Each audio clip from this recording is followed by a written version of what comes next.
The Sealey TP80 battery-operated jerrycan pump. The TP80 is a fluid transfer pump, suitable for use with diesel, kerosene and water. It's powered by two AA batteries and easily pumps liquids at an impressive 9 litres per minute. But overfilling is not an issue, as the built-in auto-stop feature turns off the pump when your tank is full. The storage hook allows the pump to be attached onto a jerrycan and features a height adjustable control to accommodate different size containers.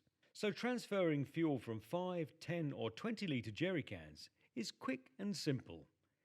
The TP80 can also be used for draining water from fish tanks, water tanks and cisterns too.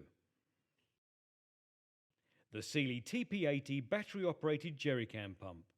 Another excellent addition to the extensive Sealey range.